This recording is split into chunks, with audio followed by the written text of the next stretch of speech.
Hello, everybody. Welcome back to Everyday is Saturday. I'm Matt Stahl, along with my partner, Brad Gatto. Hello, Matthew Stahl. Oh, hello. Howdy. Try to keep you on your toes. Yes, I love it. Today, we are going to be talking about the future of wealth management. We shouldn't talk about the future ever. Are we prognosticating? No. This is more focused on the tools and the technology. Okay, just making sure compliance isn't going to make us like throw a disclaimer in here that we're not trying to. This is what the market's going to do in 2024. Before we jump into that, what's new? My oldest just turned 14. Oh yeah, that's right. Nice. So that was I don't know. I still don't feel like I should have a 14-year-old. Tell me about it. When I was in high school, I felt like my parents were so old. Oh yeah. Even though my parents were younger than all my friends' parents, but I don't know. But that was so that was good.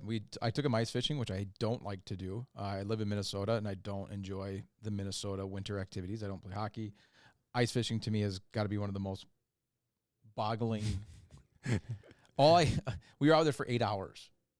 Wow. And it took everything I had to not constantly just think about the fact that the only thing between me and certain death is 12 inches of ice. Mm-hmm. And I'm sitting in an ice house, which weighs a lot, and we're heating it.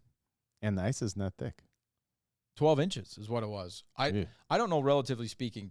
Obviously, this has been a weird year in Minnesota, so I know 12 is probably a lot less than it normally is. But I also have no, sense of, well, how much should it be? Or, how thick does it need to be before you go out there? But there's people driving their cars around. Wow. That seems kind of all over the ice. That seems a bit aggressive. And because there's no snow, you can see the ice. It'd be one thing if there was snow covering it, so it didn't feel quite like you're driving on top of a lake, but it literally just looks like a lake. That's kind of creepy. For me it is. Yeah. There's a lot of people out there that love to do it, but was that his choice? Oh yeah. Yeah. Yeah. The last time I went ice fishing was for his 13th birthday. That's what I was going to say. Yeah, I thought that was the case. That tells you how much I like ice fishing. But my father-in-law and my brother-in-law love it, and they're the ones that got him into it. And so I will, from time to time, obviously once a year, I'll go out there with him. How about you? I feel like I've finally been home. We took our annual trip to Florida at the end of the year last year, and then I went to Utah with you and the crew here. And yeah. So I feel like I'm finally settling into home. Yeah. I can understand that because I don't relate because end of the year is all Christmas. Mm-hmm. We go to Utah, came back, went to Florida for another work event. Just got home Sunday, and I will leave tomorrow for Florida again. Oh boy, for another work thing. Oh boy, so not bad. A lot of time on a plane. It's my old life. I used to be on a plane 35 weeks a year. You're back. I am back. The rules are all different now, though, in flying, with Delta anyway. Anyway, we don't need to get that. This is about the future. This is not the future of Sky Miles for Delta. That is not what this episode is. Although I could fill 2 hours of content if that were the case. You could. He knows all the status, all the hacks. There's a whole the other episode that we could get from that is how unreasonable I am about that. Yes. The intrinsic value versus my perceived value of that thing. I agree. Is Delta has me in a box. In a box. But we're going to talk about the future of financial planning as it relates to technology, right? Yeah. Yeah.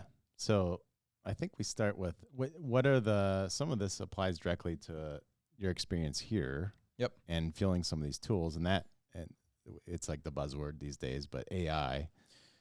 Yeah, well, I think here's why people should care. Why should you even tune into this episode? Why should you care about the future of our industry? Because at the end of the day, our industry is serving you. Right. The whole point of our industry is to serve you and your family and all things financial. Now, that could be the obvious things like investing your money, but just planning in general around your life, whatever that looks like. And tech affects every area of our life. Yep. Right? And so it is no different, and it's not like we're secluded or isolated away from that.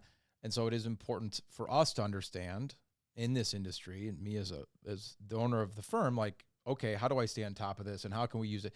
Because now I'm going to sound like an old crotchety dad here, but tech can be good, but can also be really bad. Right. Right. It's one of the hardest things raising kids these days is the amount Absolutely. of tech that is out there to keep them entertained. But there's definitely positives to it. And so how do we take advantage of it? How do we stay on top of it?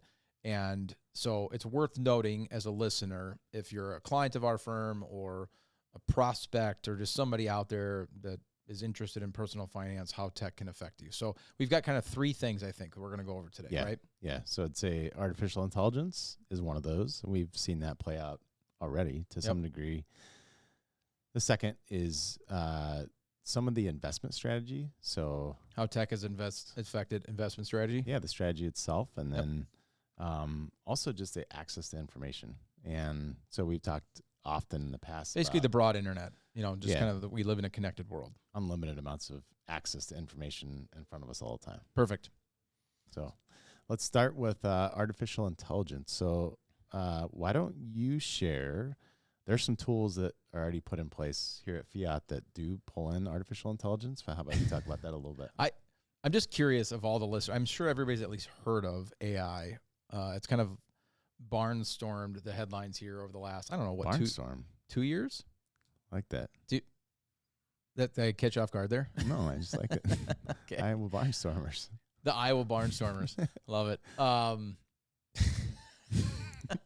Nobody listening to this podcast is going to have any idea what that is other than you and me.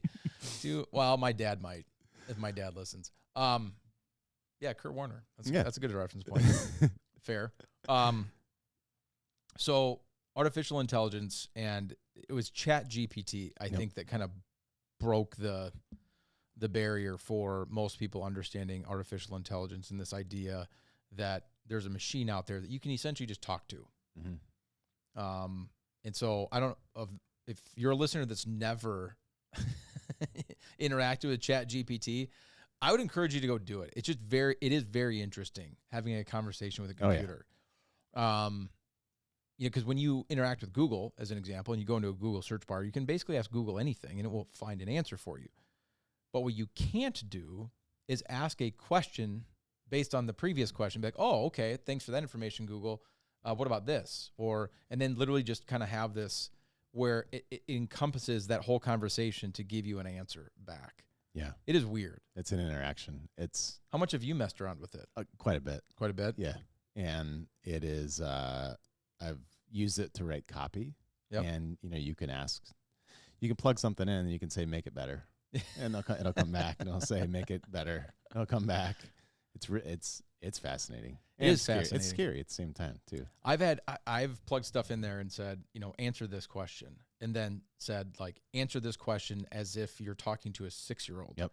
And then answer this question as if you're talking to a PhD in astrophysics or something like that. It is crazy. Yeah. What it can do. And there's obviously positives can come from that. People have jobs that are prompters now. Yeah, it's an engineer. Crazy? Yeah. There's prompting engineers. Like, it's a whole knowing how to appropriately prompt ChatGPT to get out of it what you want out of it. Yeah. Because you've run into people that like can't find stuff on the internet, and you're just like, it's because you're typing the right stuff into Google. It's kind of like that, but just even bigger. Yeah. So anyway, AI exists. So how is it affecting the financial world? Well, here at Fiat, as an example, we have 2 pieces of technology that use AI. Yep. And so whether our clients know it or not, we're using AI basically every day. Yeah. One of them has been around, is more recent. We picked up last year. It's a very useful tool, which I'll get to in a second. But the other one we've been using for probably 4 years. At least 3. I'd say close to 4. It's basically a tax software that uses AI, where it helps us read tax documents, and then pulls information out of those documents, pulls opportunities for that family out of those documents. And it's been a very useful tool. In fact, I do a lot of coaching and mentoring of other advisors in this industry, and I've been quoted as basically saying, if you're not using this, you're missing the mark. Because obviously every time you make an investment decision, there's also a tax impact to that. Yep. And being able to understand the tax impacts to that is a really big deal. So here at Fiat, when we're doing tax planning for the clients that we serve, there is an AI component to what we're doing behind the scenes. Yep. The second piece to that is very, very similar. It's just not tax oriented. It's estate planning oriented, where we have the ability to use AI to help either one, read through existing estate documents and try to help make sense of them. Because I don't know, maybe 1% of the people that I've interacted with that have something like a will or a trust actually understand what their will or trust is, Right. or what it does, or how it's going to work, or like when they die could give you a really quick explanation of, yeah, this is what's going to happen. This is what my trust says, and this is how it works. And so it can help read existing documents, but it can also, because of just technology in general, computers in general, but with the help of AI, draft wills, trusts, powers of attorney, healthcare directives, and things of that nature. So being a comprehensive financial planning firm, been super important for us to have AI specifically, but just tech in general as a part of what we're doing. Yeah. So that's the AI piece, artificial intelligence. Second piece is more related to the investment strategy itself. Yeah. And I'm going to let you talk about that because you're more versed in that than I am. Well, and I hope we got this right, because we didn't fact check ourselves. But I'm actually gonna throw the ball back to you. We were talking about this and about where we're at today and what computers can do for us as it relates to investing, and then kind of chuckling a little bit about how it used to be. And the reference point you gave was Warren Buffett and Charlie Munger. Yeah. So Warren Buffett, Charlie Munger. Well, Benjamin Graham, Warren Buffett's mentor. I don't know who actually coined the phrase, but there was this term they would call them cigarette butts. And so Benjamin Graham, then Warren Buffett and Charlie Munger would go to the library and they'd sift through books and books and books to find opportunities. And what they're trying to find Investing opportunities. So they're trying to find companies that were a good deal. And they would refer to them as cigarette butts. They'd use the Dewey Decimal System. They did. They did. Isn't it funny that we had to learn that? Isn't it funny that we're laughing about that right now? And then you think that just how far we've come, like how asinine it is that there was drawers full of little pieces of paper. It's crazy.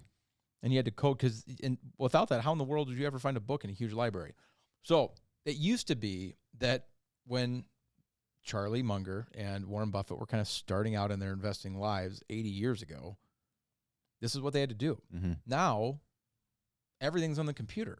Everything is at your fingertips through Google or any other resource that you're using through the internet. For us here at Fiat, one very practical thing that's been super beneficial to us is the ability to use tech when it comes to managing portfolios. Mm-hmm. And so let me just give one practical example. We do a lot of something called direct indexing here. Direct indexing would not be possible without the help of tech and computers and algorithms.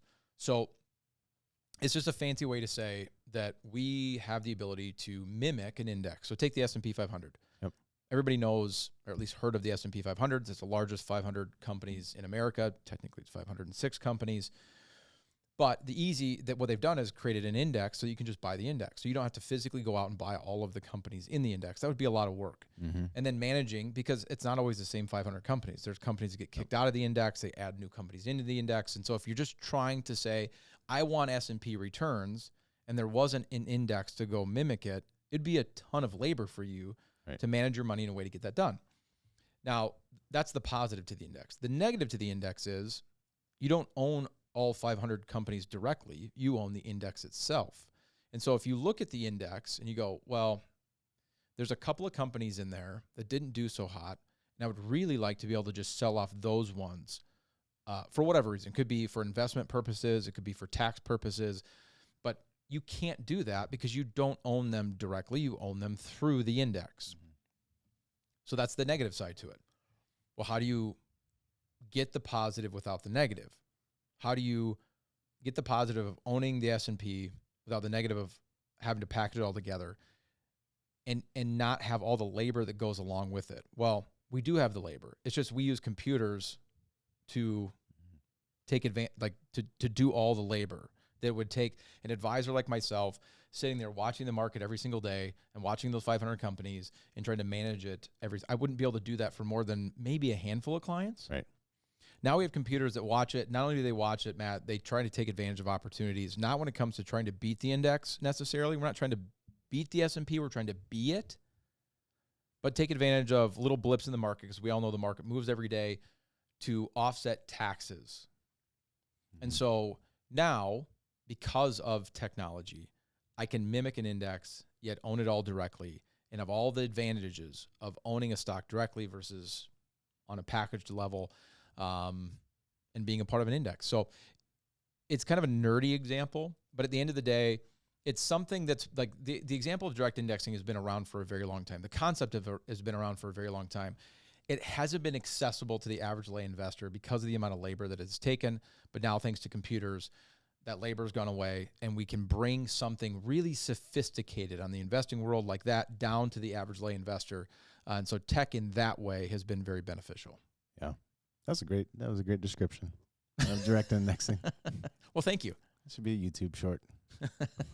I'll work on it. The third piece of this is somewhat related to what we were just talking about, but it is the amount of information. Think back to Warren Buffett sitting in a library and all that labor to go sift through all the books. And we think about today, we have information at our fingertips everywhere we turn. Yeah. And there's very few instances where we're getting to run into a scenario where someone has access to information that the rest of us do not have. There's some positives to that, but there also can be drawbacks to that as well. So there's no lack of information. We've said this a lot. There's information around us everywhere. No lack of information. There is a lack of wisdom. And number one, knowing what information is actually correct, because you can come up with any theory you want and find proof of that on the internet. And then number two is the application of it. So wisdom is actually knowing how to take this information and then apply it to us individually and our plan. Yeah, it used to be that the information that you had was from your life experiences, right? Which obviously takes a lot longer, and there's a lot of anecdotal evidence that goes along with that information as you gained it. And so now you can just Google anything you want. Yep. In fact, as you were talking, all I was thinking about was this morning, between the time of, so my routine in the morning is I've convinced my boys, they're now 14 and 10, to work out with me. Oh, nice. So they work out with me in the mornings. They've been going at it for a couple months. They still get up. Yes, I was testing them this morning, actually. I didn't remind them that today was a workout day. And they both got up. So we were out there this morning. We come in 6:30. I jump in the shower, and then I try to make sure that I'm out and ready to be available, before 7 o'clock, because they get on the bus at 7:12 roughly. And I want to be around to just kind of like hang out with them before school. So we're doing that. In that 15 minutes that I came out of the bathroom, like ready for work before they get on the bus, I Googled 3 things that just came up in conversation. The first one was weather and like what's going on. And I was like, oh yeah, I just pulled my phone out of my pocket and off we go. The next thing was somebody said something. I can't even remember what I even ordered now. I went to Amazon and ordered something because they're like, oh yeah, we need this. I'm like, oh yeah, I got it. And I just pulled my phone out and I ordered it immediately. And then another one was a question about the football games this weekend. And I couldn't remember, and I pulled my phone out and immediately had access to that information. Yep. So real life example this morning. Why is that a bad thing, or how can that be a bad thing? Because information is so accessible, knowing what to do with that information or quantify that information or know what information is real versus not real, understanding the sources that it came from. Take even our industry, financial advising industry. We're not the only advisors out there putting out educational content the way that we're putting it out. There's a lot of them. Right. How do you know you can trust that information? How do you know that what they're telling you is, one, true, if it's a factual style statement, or that it's not clouded in or shrouded in bias or opinion or whatever it may be? So it can be detrimental. And so we have to develop better filters for ourselves when it comes to information. And then to use your language, which I love, is knowing or learning, I guess is a better way to put it, how to have the wisdom of what to do with that information, when to use it, when to not use it, what's good information, what's bad information, that kind of stuff. Yeah. So I think those are the three top things. We could go down all sorts of different paths around. There's likely going to be a lot of development around the security side of things. authenticating Sure.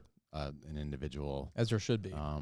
And so that's that would be possibly definitely positive progress in that area, and all sorts of other having to do with trades and the speed at which that happens.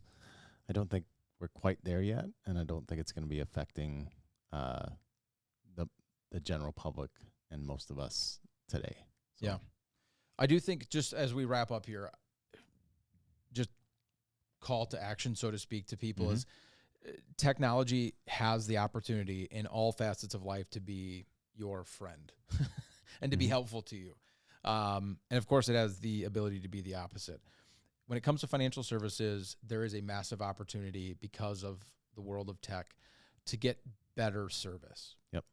Yeah. To get better portfolios. I mean, and I'm not saying better as in far as rate of return. I don't know what the market's going to do, but better as far as efficiency, the amount of fees it takes to run the thing, the amount of efficiency relative to trading, the amount of efficiency relative to taxes. So whatever that means to you, again, I want to be very clear for compliance purposes. I am not saying better rates of return necessarily. I'm just saying efficiency. Right. So it has really cool opportunities for the average person in that area.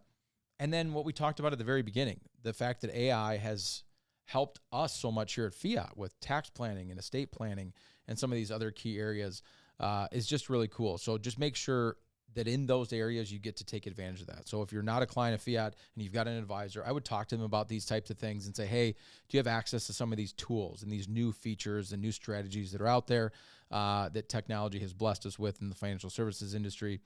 Because frankly, I mean, at this point, Matt, of our value proposition to our clients, tech has a lot to do with it. It does. Yep. And we're, change is hard for a lot of people. We're just trying to stay on top of it and sift through the tech that is helpful and then bring it into the fold to benefit the families that we work with. Well said. Lovely. Well, thanks for joining us for this episode of Every Day is Saturday. Again, my name is Brad Gatto. This is my co-host, Matt Stahl. If you're new to the podcast, please click like, subscribe, do it. If you're old and you still haven't done that, old to the podcast, that is, then what are you waiting for? That way you're notified every time we have new episodes come out. Feel free to tell your family and friends about it. And if you have any great ideas of podcast episodes, we would always love to know what it is you would like to hear. Yes. You can reach us at our website. All of our contact information is there. It's fiatwm.com, FIATWM.com. It sounds like a cheerleader. Nailed it. FIAT. There it is, Yeah. WM.com. We'll see you all next Saturday.